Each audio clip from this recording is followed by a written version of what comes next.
Welcome you lovely bitches to my show. Today we are looking at something spectacularly rare, even though you think it wouldn't be. I couldn't find a picture of this gun anywhere on the internet, or any kind of, not even the CYBRGN catalog number. This is the Taurus PT92 Electric-Blowback pistol. And apparently these didn't sell very well, or they weren't marketed very well, because there's nothing on YouTube, nothing on the internet, or anywhere about them. I'm sure buried deep in the internet there's probably a few links and reviews on it, but on the main beaten path it pretty much doesn't exist. So, this is a CYBRGN Taurus licensed product made in Taiwan by Unicorn Hobby Corporation. This has a hop-up, and this was made early enough to have the free PSA markings on it. Very old gun, although I can't quite find a date on it. If I find a date, I will add that to the video. So this is Electric-Blowback, and it runs on 4 AAA batteries, which I have ready to put in. It uses, you know what am I doing? Let me get closer with this on you guys, or with you guys on it. Let me get closer with you guys into this gun. There's not much to look at on the inside. You have your blank box liner, and then you have 2 pieces of it's a warning and a target. So this comes at a time where their license, the licensors for their replicas under CYBRGN were Smith & Wesson, Colt, Uzi, Walther, Springfield Armory, Sig Sauer, Desert Eagle, which they didn't capitalize Eagle. What the fuck? IMI, that's another part. IMI at the time.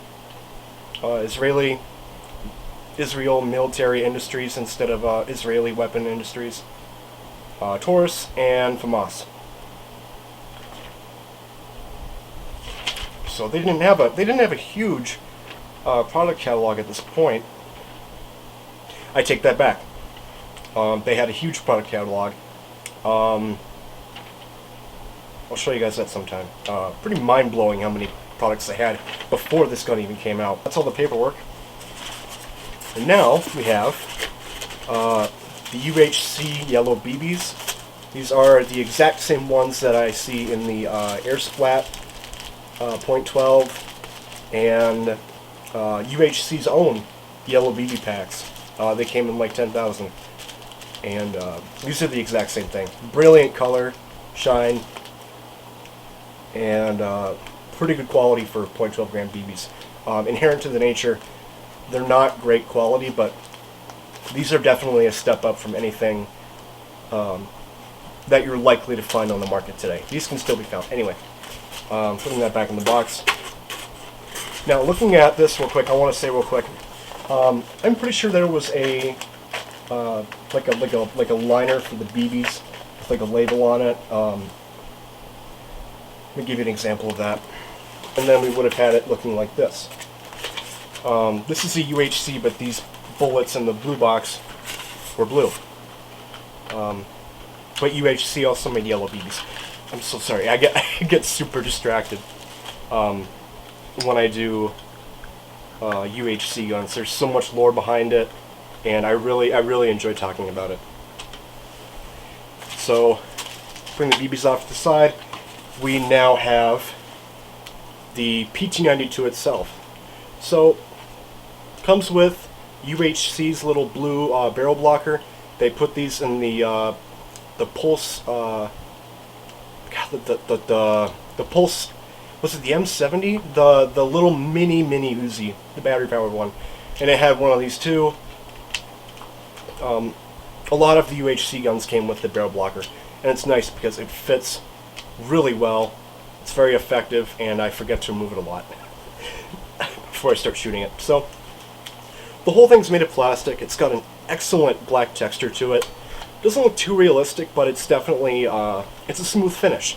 It's not super glossy. There's a lot of detail to these, and I'll give you some high resolution pictures and close-up video in a little bit.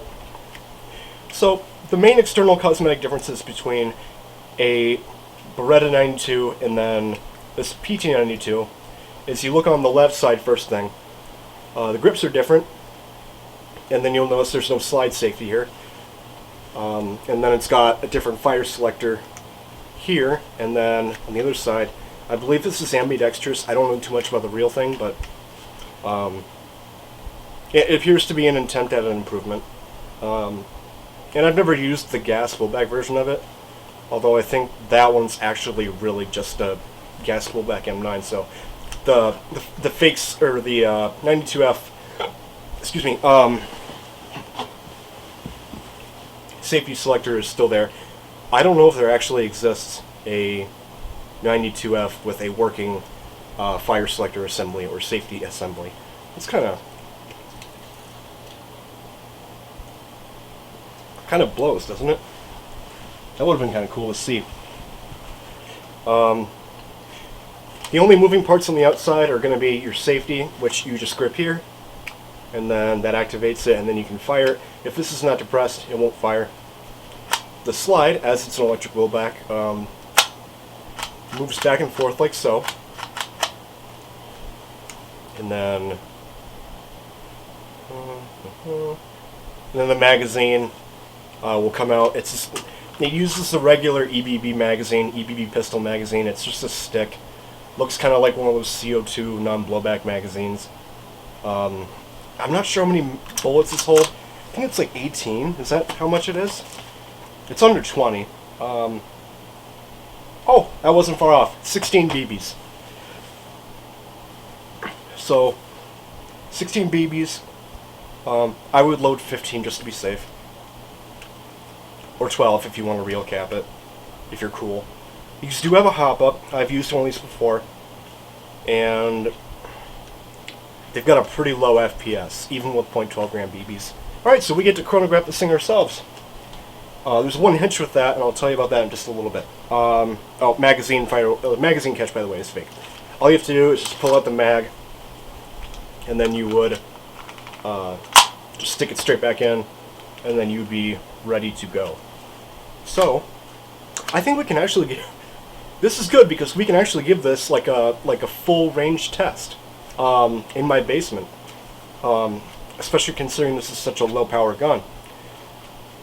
One more thing I'd like to mention is that a lot of the EBBs, like the Tokyo Maruis, they had like this little tab on the bottom that you could use for safe, semi-auto, and then they were select fire, so you could go full auto too. This one does not have that feature. And then I think that's about it.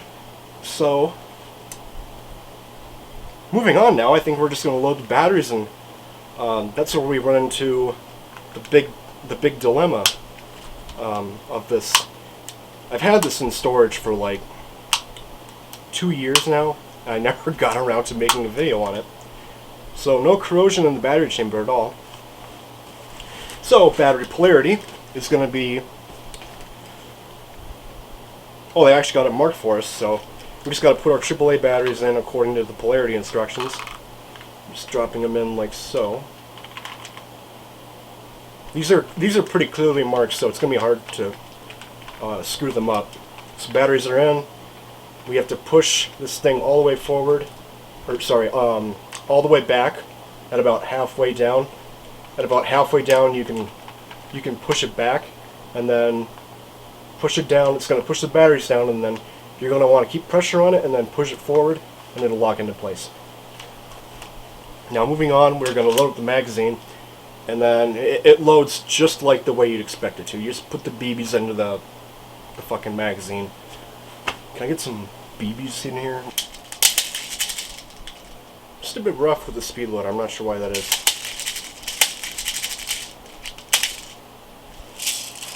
I think I've topped it out. Let me just double check.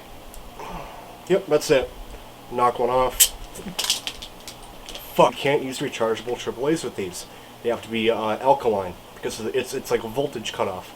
Rechargeables only go to like 1.5, and then the alkalines go to about 1.7, and then they steadily drop down. So alkalines, make sure they've got alkalines in them. Rechargeables will not work. Although there are a couple that did. So, gonna fire at my Hello Kitty target, just across the room. I'd say it's about 12 feet. Alright. Here goes nothing. Oh no!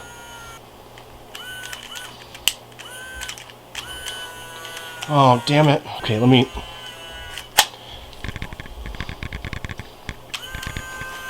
I know exactly what's going on. Damn it. There's a stripped gear in here. I've got a lot of different EBBs and minis that do that, and it's a stripped gear.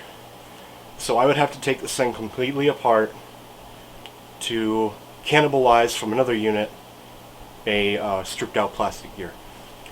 So this one is completely unoperational, and my night just got a little sadder. Well, I would have gave this gun a 7 out of 10. Sorry, actually probably an 8 out of 10 if it would have worked. This is one of the nicer Electric-Blowback pistols I've used, but I think the Tokyo Marui pistols would have been a bit better. They probably would have. They would have been for sure. But this is still a really cosmetically good pistol. Unfortunately, it just doesn't work, so I can't give it extra points because it's dead. So that was the Taurus PT92 Electric-Blowback by Unicorn Hobby Corporation. I was having fun reviewing this, but I think I would have had a lot more fun if I had been able to shoot it. Thank you for watching, and hope to see you guys again next time. Maybe I'll have a working gun. Then I'll make sure I test beforehand. Damn.